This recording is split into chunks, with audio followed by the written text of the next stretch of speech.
현재 칸 영화제에서 한국의 박찬욱 감독과 배우 송강호의 수상 소식이 들려오고 있습니다. 그런데 뜻밖의 중국에서 한국을 보며 자성의 목소리가 들려오고 2인자까지 폭발하는 상황도 보이는데요.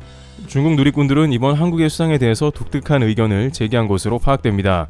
우선 한국은 이로써 유럽의 각종 영화제에서 새로운 기록을 세우면서 영화 강국의 위상을 높였는데요. 지금까지 75주년의 칸 영화제에서 오늘 박찬욱의 감독상과 송강호의 나무주연상까지 더해진 결과 모든 경쟁 부분에서 수상을 하게 되는 일종의 그랜드슬램을 달성하게 되었다는 것입니다.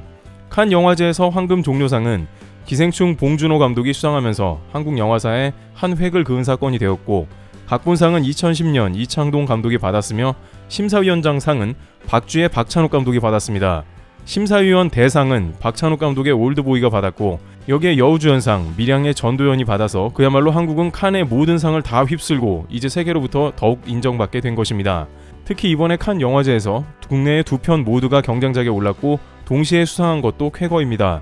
한 영화제에서 본상을 두 개나 동시에 수상한 것은 초유의 일이기 때문에 겹경사라고 극찬을 받고 있습니다.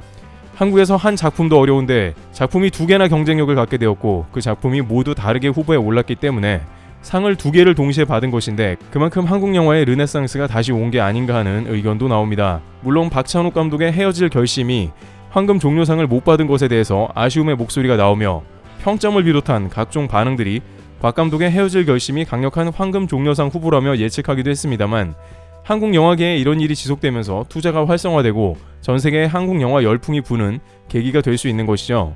박찬욱 감독은 코로나로 인해서 극장의 손님이 끊기고 영화관과 극장이라는 곳의 소중함을 깨닫는 계기가 되었고, 특히 이번 영화에서 박해일과 탕웨이에게 보내는 사랑은 말로 표현할 수 없다며 감사를 표했습니다. 배우 송강호도 영광스럽고 고레에다 감독에게 감사를 전했고 한국 팬들께 영광을 바친다고 말했습니다. 한국이 영화를 잘하는 나라라는 것이 이제는 어느 정도 자리 잡고 상식이 된 분위기라는 의견도 나오는데, 특히 가수이자 배우인 아이유가 칸에 나타났다는 소식은 한국인들도 놀랄 정도로 빠르게 현지에 퍼졌는데, 아이유가 칸에 도착한다는 소식은 국내에서도 알려졌지만 현지에서 훨씬 많은 팬들이 대기하고 있었습니다. 아이유는 K-POP 스타이기도 하기 때문에 현지에서 대거 한류 열풍으로 아이유 도착을 기다리는 팬들이었습니다. 그러다 아이유 어깨를 고의로 밀치고 지나가는 소위 아이유 어깨빵 사건이 생기게 되었는데, 어깨를 치고 지나간 프랑스 배우가 곧바로 자신의 인스타에 사과하는 영상을 찍어서 올렸는데, 이는 다름 아닌 현지 팬들이 분노했기 때문으로 유럽에서 위상이 오히려 한국인이 높은 것입니다. 인스타 팔로워 2천만 명이 넘는 아이유 팬들은 감히 아이유 어깨를 미쳤다며 크게 화를 냈습니다. 일부 팬들은 아이유 인스타를 찾아보고 대스타인 걸 뒤늦게 알고 부랴부랴 사과하는 모습이라고 했는데, 이는 인스타 팔로워가 몇만 명 정도인 마리아 트레블이 불어에 이어 영화 사과 영상까지 올리며 확산되었습니다. 하나의 에피소드이긴 합니다만 그만큼 한국이 이제는 전세계 영화계에서 일거수일투족의 관심을 받고 있으며 황금 종려상, 감독상과 같은 그 영화제에서 가장 권위 있는 상도 휩쓸고 있기 때문에 극찬을 받는 것입니다. 영화계에서는 한국이 거대한 영화계의 두 축에서 모두 인정을 받고 있는 몇 안 되는 나라라는 말도 나옵니다. 한 축은 헐리우드가 자리 잡은 미국에서도 아카데미의 굵직한 상들을 받으면서 미국 시장에서 인정을 받았고, 영화인들이 소위 진짜 상이라고 여기는 칸 영화제 등 유럽의 3대 영화제 등에서도 줄줄이 수상하고 있습니다. 전 인류를 설득할 수 있는 스토리와 휴머니즘을 담았지만 독특하고 창조적인 이야기를 통해 모두의 관심을 받는 것이죠. 그런데 이러한 와중에 한국의 칸 영화제 2개 부분 수상이라는 대업을 이룬 것을 본 주변국은 한국의 독주에 대해서 질투를 하기도 하며 부러움의 시선을 보내는 모습이 다방면에서 관측되고 있습니다. 우선 일본에서는 일단 고레에다 히로카츠 감독의 브로커에서 나무주연상이 나온 것에 의미를 두었습니다. 일본은 고레에다 감독의 작품이 노미되었고 연기력이 좋은 송강호가 주연상을 받았다고 보도가 나왔습니다. 한 누리꾼은 쉬리에서 송강호를 처음 봤고 그는 언제나 연기력이 대단한 배우였다, 크게 놀랄 일도 아니다 라고 했고, 또 다른 누리꾼은 또 송강호인가, 기생충도 그렇고 송강호가 영화제에서 빠지면 오히려 허전하다 하면서 한국의 수상을 칭찬했습니다. 그러나 역시 댓글의 절반 정도는 한국에 대한 혐한성 글도 이어지고 있는데요. 한 유저는 왜 굳이 한국 배우들을 써서 영화를 찍었나, 일본이들로 찍었으면 그냥 일본 영화였을 거 아닌가, 또는 고레에다는 아무것도 아니고 그냥 송강호 개인 수상이잖아, 뭐야 이건, 기사를 내지마 라고 했고, 심지어 한국이 황금 종려상을 안 받아서 다행이네요, 기생충 때처럼 정말 시끄러워질 뻔했습니다 라면서 오히려 감독상에서 끝난 것이 다행이라며 고레에다 감독과 관련 없는 댓글을 다는 모습도 포착되었습니다. 항상 한국이 누구나 인정하는 국제 무대에서 상을 타면 일본 온라인은 혼돈의 댓글창이 열리는 광경인데요. 대부분이 수상을 축하하거나 또 한국이냐면서 질투 어린 시선을 보내는 모습이 지속되는 양상입니다. 그런데 이 와중에 중국에서는 매우 독특한 장면이 펼쳐지면서 한국에 대한 의견이 나오고 있습니다. 또한 중국 2인자는 지금까지 금기시된 발언을 하면서 중국 사회의 놀라운 폭풍을 예고하는 상황인데요. 우선 중국도 공교롭게도 이번 칸 영화제에서 아주 중국과 관련이 없는 상태는 아닌 게 되었습니다. 왜냐하면 배우 탕웨이가 헤어질 결심에 출연했고 그 영화가 바로 감독상을 수상했기 때문입니다. 중국 네티즌은 예고편 티저 등을 보면서 탕웨이의 눈빛만 봐도 영화가 잘 될 것 같다고 반응했고, 탕웨이의 분위기는 누구도 흉내 못 낸다, 예고편만 봐도 분위기가 흐르는 영화가 될 것 같다고 극찬했습니다. 그러면서도 다른 한편에서는 탕웨이가 한국으로 가버린 건 정말로 중국은 큰 손해라며 볼멘 소리입니다. 중국 영화계에서 더 오래 작품을 남겼어야 했다면서 분당에 살고 있는 한국 배우인 탕웨이를 질투했습니다.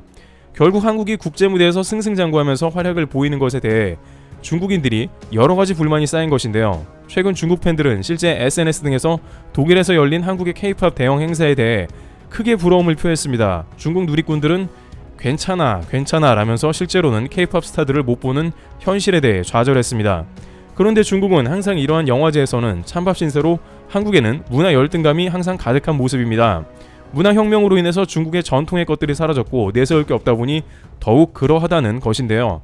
영화 킹덤에서 갓이 주목받고 전세계인들이 한국의 갓이 멋있다면서 엄지손가락을 세우며 칭찬하자 중국에서는 그 다음부터 모조리 명나라 인물들에게 남녀도 가리지 않고 갓을 씌우며 모방했습니다.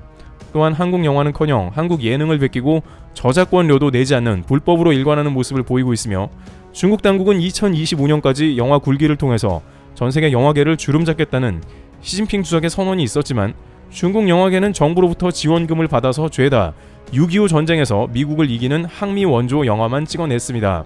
처음에는 영화관에서 경례를 하던 중국인들로 들끓었지만 계속 6.25 영화만 나오니 극장은 텅텅 비어갔습니다.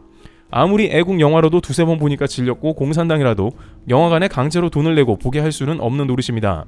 중국 영화계에서는 중국 전역의 극장을 기하급수적으로 늘리고 헐리우드 영화 등을 비율을 급격하게 줄여버리고 모두 중국 영화를 상영하게 하는 영화 굴기를 했지만 결국 영화와 극장 산업이 모두 고사하게 생긴 것입니다. 그런데 이러한 중국의 최근 묘하게 분위기가 돌아가며 중국인들의 미세한 변화가 감지되고 있습니다. 우선 중국은 무엇보다도 현재 제로 코로나 정책으로 상하이 등이 장기 봉쇄 기간에 처한 바 있습니다. 그런데 이 가운데 느닷없이 집안에서 수영하는 각종 동영상이 중국 SNS에 급격히 퍼졌습니다. 이는 상하이 일부 대학이 수영 실기를 온라인으로 대체한다는 공지가 나오면서 퍼져나간 것입니다. 상하이 일부 대학은 생존 수영을 대학 필수 과목으로 지정해서 반드시 수영 실기 과목을 이수해야 합니다. 그런데 온라인으로 시험을 본다고 하자 상하이 대학생은 이를 신랄하게 풍자하면서 침대 위에서 수영을 했습니다. 그들은 대학이 원한 게 이런 건가 보네, 이게 온라인 수영 시험이냐? 라고 비웃기도 해 보였습니다. 그런데 중국에서 당국의 정책을 비판하거나 코로나 제로 정책을 우습게 아는 것은 금기된 사안인데요. 최근 중국 일부 대학에서는 타도 형식주의 등의 구호를 외치면서 정부를 정면으로 겨냥하기도 했습니다. 시진핑의 제로 코로나 정책으로 시작해 중국의 강압 정책이 일부 중국인의 염증을 느끼게 한 것인데요. 그런데 이 상황에 시진핑 주석의 2인자라는 리커창 총리가 제로 코로나에 반대되는 폭탄 발언을 했습니다. 그는 중국 공산당 고위급 위원들 수백 명을 모아놓고 더 이상 경제를 방치할 수 없다는 발언을 했습니다. 시진핑 주석은 여전히 제로 코로나를 강력히 주장하나 그는 민생을 챙겨야 한다며 적극 나선 것입니다. 실제 상하이에서는 일부 시민들이 과거의 주룽지 전 총리의 사진과 영상을 공유하는 모습이 보였는데, 이는 시진핑 주석과는 반대로 민생을 챙겼던 과거 그의 모습이 상하이 시민들에게 대해 지지를 받은 것입니다. 중국 내부에서는 이번 일로 인해서 시진핑 사면임이 적지 않은 도전에 직면했다는 의견을 내고 있습니다. 이와 같이 현재 한국은 전세계 무대에서 두각을 나타내며 K-영화 열풍을 다시 불게 하고 있는 상황입니다. 반면 중국에서는 여러가지 억압 가운데 한국의 모습이 현실에 대한 불만의 목소리가 커지고 있습니다. 트래블TV였습니다. 감사합니다.